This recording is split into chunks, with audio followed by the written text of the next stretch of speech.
গুলটে মামা, আগে তুমি নরাদার দোকানে শুধু এক বেলাই চা খেতে, এখন কিন্তু সকাল বিকাল 2 বেলা হয়ে যাচ্ছে। তাও আবার ধারে। নরার চায়ের কেমন একটা নেশা ধরে গেছে বুঝেছিস, তাই নরার চায় গলা না ভিজিয়ে আড্ডাটা তেমন জমে না। সবই তো বুঝলাম, কিন্তু মাঝে মাঝে নরাদাকেও তো টাকা পয়সা দিতে হবে বলো। ওরে গলদপুরের দরদি বলদগণ, নরাকে আমি ওয়ান টাইম চেকে সব পেমেন্ট করে দেবো। আগে ব্যাংক অ্যাকাউন্টটা তো খুলতে দে। কবে তুমি ব্যাংক অ্যাকাউন্ট খুলবে, তারপর তুমি নরাদার চায়ের ধার মেটাবে? নরা তো আর গলদপুর থেকে পালিয়ে যাচ্ছে না রে।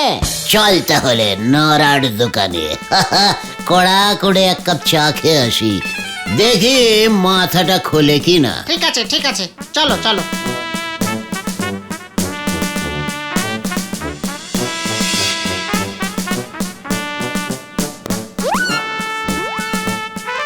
নরা, কড়া করে ডাবল চামচ চিনি দিয়ে এক কাপ চা বানা দিকে, আর ওদের লেবু চা। নরা, চা দে বলে দিলাম। নরা। ও নরাদা, তুমি এমন করছো কেন? কথা তো বলো। সেই একই কথা অনেকবার বলেছি, এবার তাই অন্য পথ নিতে হচ্ছে। নিকি তো জানালাম ধারে চা আমি দেব নে। নরা, তুই না আমার ছোট্ট ভাইয়ের মতো, আমরা না এক পাড়ায় থাকি। লজ্জা করে নে, দাদা হয়ে ভাইয়ের কাছ থেকে ধারে চা চাইছো? ওসব কথায় চিড়ে ভিজবে নে, আর আমি ধারে এক কাপ চাও দেব নে, ব্যাস। ঠিক আছে ঠিক আছে, কাজটা ভালো করলি না কিন্তু নরা। তোমার ওই ফুটো ধমক চমকি আমি ঘন্টা ভয় পাই। পাঁচু, পাঁচু ওকে থামা, রাগে আমার সারা শরীর কাঁপছে কিন্তু। ঠিক আছে, তুমি শান্ত হও গুলটে মামা, শান্ত হও। নরা, তোর চায়ের দোকান আমি বন্ধ করে ছাড়বো, এই তোকে বলে গেলাম, তুই দেখে নিস। ঠিক আছে, আমিও দেখবো আপনি কত বড় ফুটো মস্তান। নরাদার সঙ্গে যে এমন একটা বিচ্ছিরি ঝামেলা হয়ে যাবে বুঝতেই পারিনি। দূর, ভালো লাগছে না মনটা। আমাকে আমাকে ফুটো মস্তান বললো ওই নরা। এটা কিন্তু নরাদা ঠিক করেনি। আসলে গুলটে মামা হুট করে বলে বসলো যে ওর দোকান বন্ধ করে দেবে। সে তো রাগের মাথায় বলেছে। না রে ভেন্ডি, আমি ওই নরার দোকান বন্ধ করেই ছাড়বো। হ্যাঁ, এই না গুলটে মামা, এমন করো না। যতই হোক নরাদা আমাদের পাড়ারই লোক, ওই দোকান চালিয়েই ওর সংসার চলে। দোকান বন্ধ হলে ওর খুব অসুবিধা হবে গো। চা ছাড়া যে আবার আমার আড্ডা মারতে অসুবিধা হয়, সেটা তো নরার বোঝা উচিত ছিল। তা বলে তুমি ওর ব্যবসা বন্ধ করে দেবে, এটা কিন্তু বাড়াবাড়ি।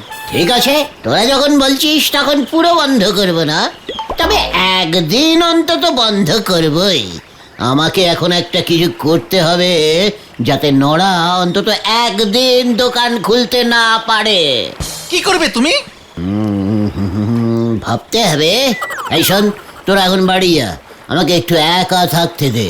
আমাকে ফুটো মস্তান বলা, এত বড় সাহস ওই নড়ার? দাঁড়া দেখাচ্ছে।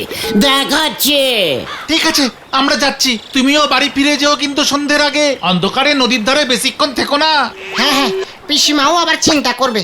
এই গেলাম আমরা।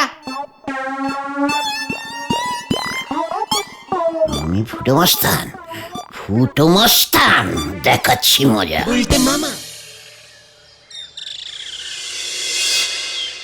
রামশরণ চাচা, গুলটে আয়া, বাইরে নিকলে আসুন। রামশরণ চাচা। আরে গুলটে বাবু যে, তা হঠাৎ কি মনে করে? বসেন বসেন।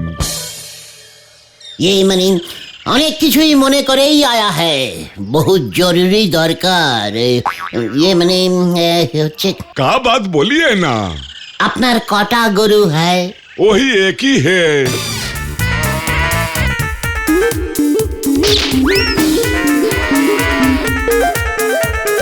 कितना दूध দেয় ও রোজ?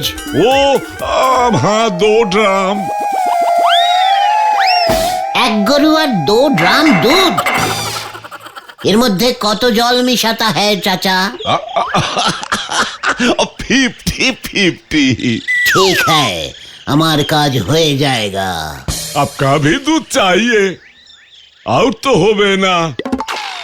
1 ड्राम दूध रोज नौरा लिए जाए और दुकाने लागे, और 1 ड्राम ओ डगडार बाबू, हेडसर बाबू और पोटेश्वरी दीदी को हमके दीते होय, और तो दूध नहीं होगा। সে কি, আমার তো রোজ 50 গ্রাম দুধ চাই। ঠিক আছে, উঠি তাহলে। नहीं नहीं, बैठिए बैठिए ना। ব্যাপার কি আছে সেটা তো বলুন। এ তো দুধ নিয়ে আপনি কি করবেন? পথে আইয়ে পথে আইয়ে বাছা। আসলে তুমি তো জানো চাচা, हमार সাথে देश विदेश का बड़ा बड़ा सब ये राजा का दोस्ती है। ये मने होगा होगा होगा। एक बड़ा राजा है, राजा दुधेश्वर। क्या नाम? दूधे दूधे? हाँ, দুধেশ্বর, দুধেল প্রদেশের রাজা। ও রাজা दूध खूब ভালোবাসता है लेकिन राजा के एक बाजे नेशा पाया है। वो क्या है? दूध दिए चान करता है रोज रोज। दूध से नहाता है? बाप रे बाप। हाँ, ও রাজা हमको बोला, गुलटे हमार জন্য 50 গ্রাম দুধ পাঠাইয়ে। 1 গ্রাম দুধের জন্য 50,000 টাকা दूंगा। ये মানে টাকা দেবেন। 1 ड्राम दूध के लिए 50,000?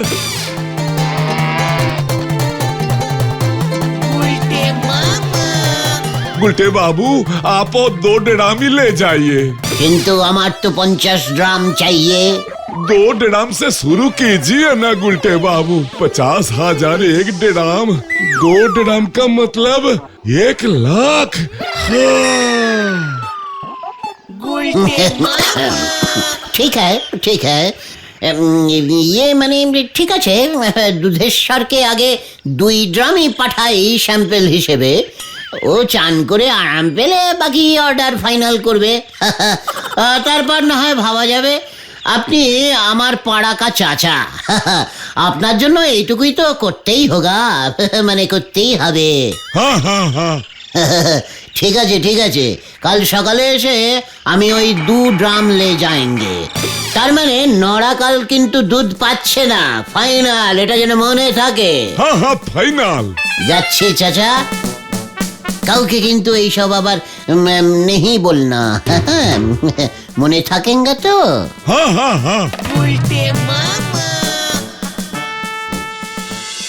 তুমি যে শেষ পর্যন্ত এমন বাম্পার প্ল্যান বের করবে সেটা আমরা একদম বুঝতে পারিনি গো গুলটে মামা। তোদের মতো এমন আনডিপ বলদের দল আমার মতো এত ডিপ প্ল্যান বুঝবে কি করে বল? নরাদা তাহলে দুধের অভাবে আজ আর চায়ের দোকান খুলবে না বলছো? কালি লিকার চা আর কজন খায় সেটা নড়াও ভালো করে জানে। তার থেকে বরং চলো না, আমরা নোরাদা এখন কি করছে সেটা বরং দেখে আসি। এইটা কিন্তু মন্দ বলিসনি, ঠিক আছে চল।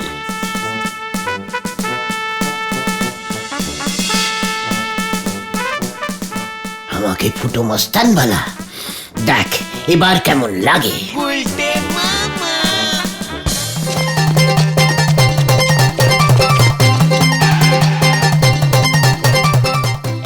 এই তো তোমরা, তোমাদের কাছেই যাচ্ছিলাম। কেন রে ভুলো, কি হয়েছে? বাবা কেমন যেন করছে আর ভুলভাল বকছে, আর শুধু বলছে গুলটে বাবুকে ডাক, গুলটে বাবুকে ডাক। নড়া এতটা ভয় খেয়েছে? বেচারা দুধের অভাবে দোকান খুলতে না পেরে বোধহয় মাথাটাই বিগড়েছে। রামশরণ চাচা হয়তো বলেছে আর কোনোদিনই দুধ দেবে না, এবার থেকে দুধেশ্বর রাজার কাছে এই দুধ সাপ্লাই করবে, ব্যাস। তারপরে এই নড়ার মাথা গরম হয়ে গেছে। এটা বোধহয় ঠিক হলো না গুলটে মামা। ভেন্ডি, তুই নড়ার হয়ে কথা বলবি না বলে দিলাম। ও যে আমাকে ফুটো মস্তান বললো সেই বেলা। তাড়াতাড়ি চলো না কাকু, তাড়াতাড়ি চলো না। হ্যাঁ হ্যাঁ চলো গুলটে মামা, এখন এসব কথা থাক। হ্যাঁ চল।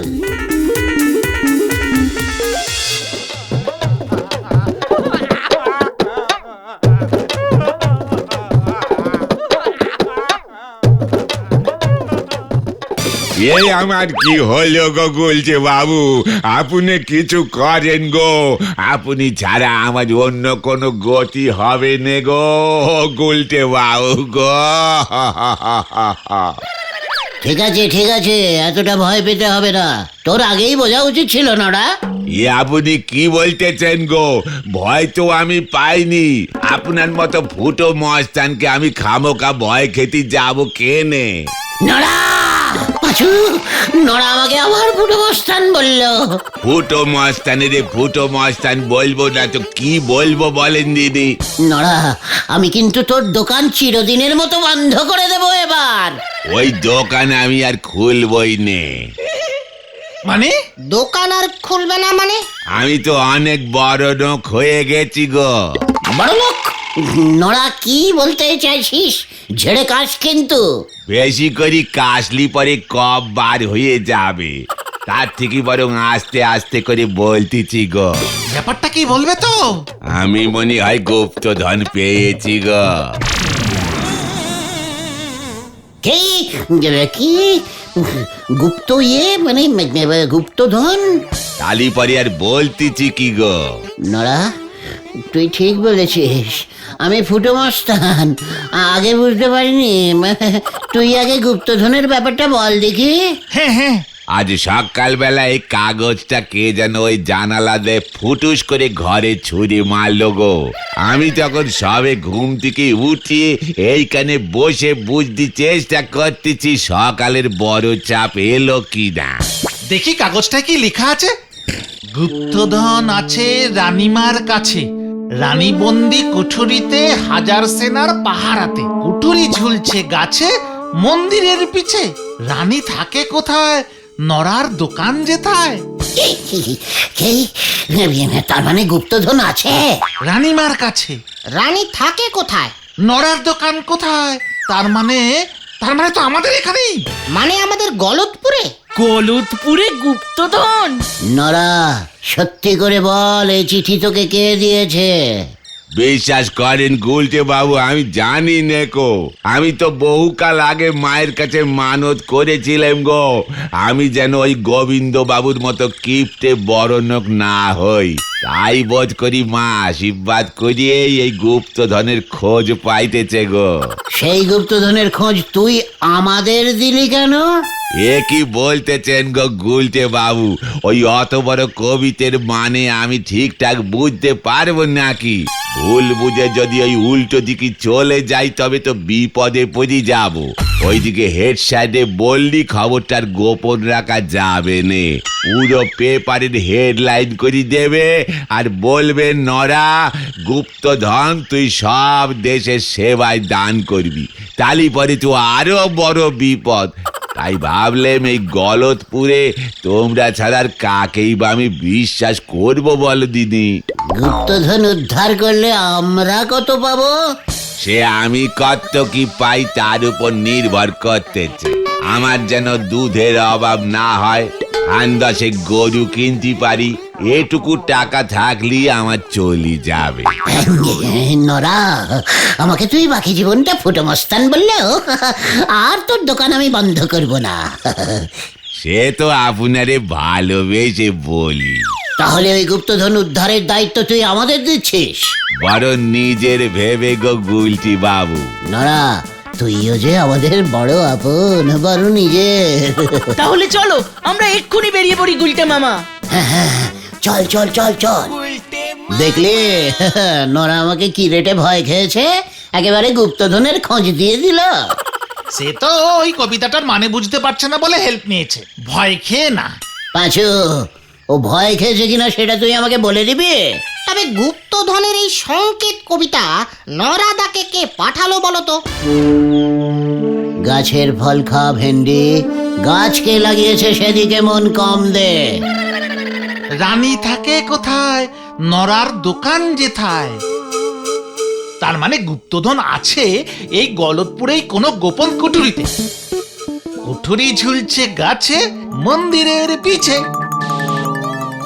আর গলতপুরে একটাই পুরনো মন্দির আছে, তার মানে ওই মন্দিরের পেছনেই আছে গুপ্তধন। কিন্তু ব্যাপারটা কি এত সোজা? রানী বন্দি কুঠুরিতে, হাজার সেনার পাহারাতে, এটা ভুলে যেও না। ভালো কাজে ব্যাগড়া দেওয়া তোর বরাবরের স্বভাব ভেন্ডে। মন্দিরের পেছনে হাজার সেনা, ওইসব কবিতার ছন্দ খেলানোর জন্য লিখতে হয়। তাছাড়া বহুদিন আগেকার লেখা ওই গুপ্তধনের সূত্র, তখন সেনা থাকতে পারে, এতদিন পর সব সেনা মরে গেছে। ময়দান ফাঁকা, যাবো আর টুক করে গুপ্তধন উদ্ধার করে নিয়ে চলে আসবো। গুপ্তধন পেলে তুমি কি করবে গুলটে মামা? আমাদের ভাগ দেবে তো? ওরে গলদপুরের ধার বাকির বলদ পাঁচু, আমি রাজা হব রে, রাজা, রাজা দুধেশ্বর। পাঁচু, তুই হবি আমার মন্ত্রী, ভেন্ডি সেনাপতি। আর আমি? তুই আমার সিংহাসনের পেছনে দাঁড়িয়ে হাওয়া করবি। উফ, সে কি দিন হবে রে! আমি দিনের বেলায় মুঠো মুঠো সোনা দান করিব,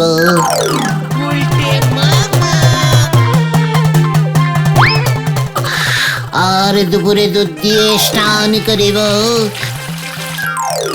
রাতে একসঙ্গে বসে নরার চা খাবো, আর রাজপ্রাসাদের ছাদে আড্ডা দিব। নরা, একটা গোলাপ জল মারা খাঁটি লিকার চা দিয়ে যাও ভাই। জো হুজুর জাহাপনা। মন্ত্রী, বলুন জাহাপনা। রানীমা কোথায়? রানীমাকে দেখলাম রান্নাঘরে মাংস টেস্ট করছে জাহাপনা। কবিরাজকে খবর দাও, রানীমা তো খেলে ভাড়ার শেষ হয়ে যাবে যে। জয় হুজুর জাহাপনা। সেনাপতি, অস্ত্র শস্ত্র সব ঠিক আছে তো, নাকি নাকি বেঁচে দিয়েছ? না হুজুর, সব আছে। সৈন্যদের বলেছি অস্ত্রগুলোতে ধার দিতে। এই নিন গোলাপ চা জাহাপনা। বাহ বাহ নরা, বাহ বাহ বাহ বাহ বাহ বাহ বাহ বাহ। ও গুলটে মামা, গুলটে মামা, ও গুলটে মামা, গুলটে মামা। এই কি হলো তোমার? হ্যাঁ, কিছু না, আসলে এতগুলো গুপ্তধন তো এই একটু চিন্তায় পড়ে গেছিলাম আর কি।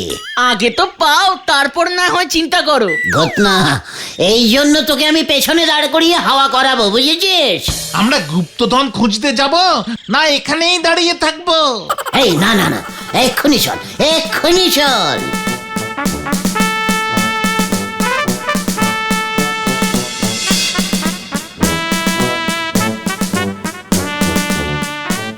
গুপ্তধন কোথায় গো? গুপ্তধন আছে, আছে, ভালো করে খোঁজ, গাছে ঝুলছে। গাছে গুপ্তধন ঝুলছে?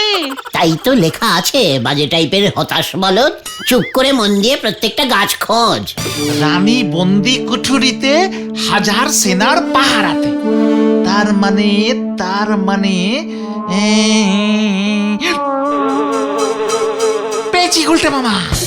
কোথায়? কোথায় কোথায় কোথায়? ওই দেখো। এ কি, ওটা তো মৌচাক। তুই দেখছি জঘন্য টাইপের পচা ডিমের দুর্গন্ধযুক্ত বলদ হয়ে গেছিস পাঁচু। রানী বন্দি কুঠুরিতে, রানী মানে রানী মৌমাছি একটাই থাকে, হাজার সেনা পাহারাতে। মানে কবি এখানে শ্রমিক মৌমাছিদের কথা বলেছে গুলটে মামা। এখানে কবি এলো কোত্থেকে? না মানে গুপ্তধন সূত্রটা যে লিখেছে গুলটে মামা, আমি নিশ্চিত কবি এখানে ওই মৌচাককেই বুঝিয়েছেন। খুব বাজে কবি তো। তার মানে ওই মৌচাকের ভিতরেই গুপ্তধন আছে। ইয়েস, দোষ, এটুকু গুপ্তধন। বেশি লোভ করিস না ঘটনা, হয়তো ওই মৌচাকের ভিতরেই আছে পৃথিবীর সব থেকে অমূল্য মানে দুর্মূল্য হিরে। হ্যাঁ রে, আর কথা না বাড়িয়ে ওই মৌচাকের ভিতর থেকে হিরেটা বের করে নিয়ে আয়, গলদপুরের বিগ বাজেটের বলদরা। ওরে বাবা, আমি যাব না। মৌমাছি কামড়ালে রক্ষা নেই গুলটে মামা। হ্যাঁ গুলটে মামা, আমি নেই এর মধ্যে। আমিও না। মানে গুপ্তধন তার মানে তোদের চাই না? না। মানে তাহলে কি হবে? আমার তো চাই, মানে তীরে এসে তোরা যে এইভাবে ঝোলাবে সে তো আমি বুঝিনি কো। গুলটে মামা তুমি একা রাজা হলেই চলবে? ওরে, একটা দেশে কটা রাজা থাকে একসঙ্গে? তোদের আমি অর্ডার করছি, ওরে আমার বীরপুরুষ সাহসী সাগরেদরা, হ্যাঁ যা, তোরা ছিনিয়ে নিয়ে আয় ওই গুপ্তধন, যা যা যা। না না না, তোরা না গেলে আমি একাই চলে যাব, কিন্তু তখন কিন্তু তোরা আমাকে বলতে পারবি না। না না না না, আমরা কিছুই বলবো না, তুমি যাও যাও যাও যাও। তুমি রাজা হবে না গুলটে মামা? বিশাল রাজা। রাজা? হ্যাঁ, আমি রাজা হবই। তাহলে এই নাও অস্ত্র। ইয়া! দে।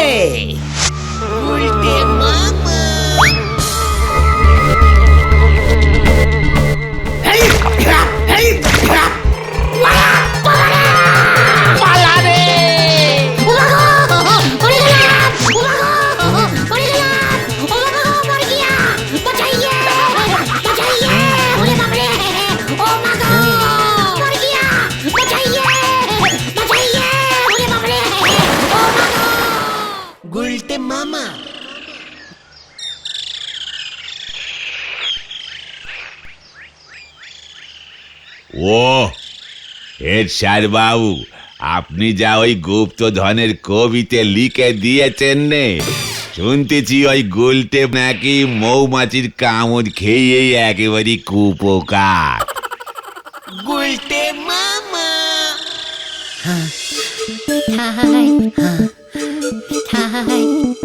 এসব ওই নরাদা আর হেড স্যারের চাল ছিল গুলটে মামা। এর মধ্যে আবার হেড স্যার ঢুকলো কেন রে ভাইটুকুন? নরার দোকানে দুধ নেই, দোকান বন্ধ, তাহলে হেড স্যারের চলবে কেমন করে? তারপর ওই রামশরণ চাচার কাছে সবটা শুনে দুজনে মিলে এই প্ল্যানটা করেছে। রামশরণ চাচাও নাকি তোমার নামে থানায় নালিশ করবে বলেছে। আমি আর বড় মস্তান হতে চাই না রে, ফুটো মস্তানি ভালো। জয় গুলটে মামা কি জয়! বাবা রে,